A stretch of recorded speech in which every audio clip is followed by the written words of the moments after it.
با نام خدا. سلام عرض میکنم بینندگان گرامی. در خدمت شما هستیم با برنامه جدیدی از مجموعه سیمای 4.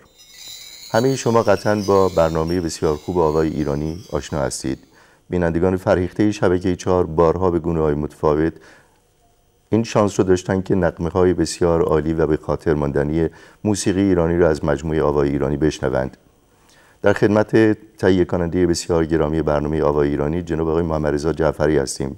قربان خوش آمدید. سپاسگزار از لطف و ورود شما. تشکر. تواضع میکنم. جناب جعفری، ما ایرانی ها به هر صورت نظیر هر ملت دیگری تمهای موسیقی شنیداری اختصاصی خودمون رو داریم. بخشی از موجودیت ما، نظام شنیداری عاطفی بیانی ما از نغمه هایی که از خردسالی در موسیقی ایرانی برای ما نواخته شده شنیدیم شکل گرفته به وجود آمده. ایده هایی که شما برای پردازش این مجموعه داشتید از کجا شروع شده، چگونه رشد کرده، به کجا رسیده؟ بفرمایید. ممنون. البته دوستان خیلی خواستن که در حقیقت کوتاه جواب داده بشه، ولی من فکر میکنم باز در همون زمان کوتاهش بشه حالا تا یه حدی به اون مفهوم تاریخچه این کار اشاره کرد.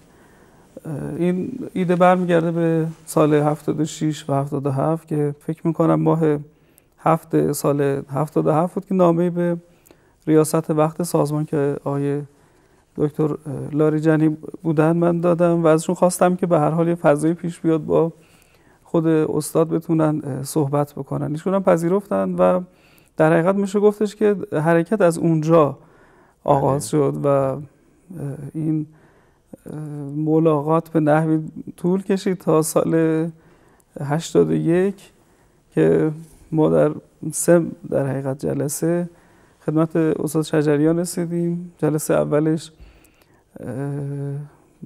استاد غلام حسین امیرخانی و استاد علی معلم که ریاست وقت موسیقی سازمان بودن و خودم منزل استاد رفتیم. حالا صحبت‌های کلی تو اونجا شد. سال جلسه بعدیش هم که به اتفاق استاد امیرخانی در حقیقت 2 نفره ما رفتیم خدمت استاد و حالا باز مباحثی مطرح شد و سعی کردیم نقطه نظرات خود استاد رو متوجه بشیم. همون زمان هم خود استاد شجریان یک کسالت جسمی داشتن که زمانی که آقای دکتر لاریجانی این رو شنیدن و در حقیقت مطلع شدن خواستن که به ملاقات استاد بیان و اون هم یک کمکی شد. تو آخرین روزهای سال 81 در حقیقت ما تونستیم به زیارت استاد بریم و خب خیلی مباحث مطرح شد. به طور مثال سوالی که من خودم تو اون جلسه در حقیقت تو ملاقات مطرح کردم این بود که چرا مقوله به طور مثال آواز ایرانی در حوزه سیما کمه، چرا به طور مثال خیلی از این مفاهیم هنر ایرانی کم هست. باز خیلی کوتاه فقط میگم که حالا شب بارانی هم بود و من وسیله هم نداشتم، پیاده داشتم می اومدم به سمت سازمان چون زمان ناظر پخش شبکه 1 بودم. فکر میکردم که باید از این ملاقات به خیر مردم در حقیقت استفاده ای بشه و یه ایده‌ای به ذهنم اومد و به هر حال یک نامی که خب اون نام چندین سال هستش که از شبکه داره پخش میشه و اون ایده رو مطرح کردیم و در حقیقت خواستیم که یک مجموعه‌ای در خصوص موسیقی ایرانی ساخته بشه.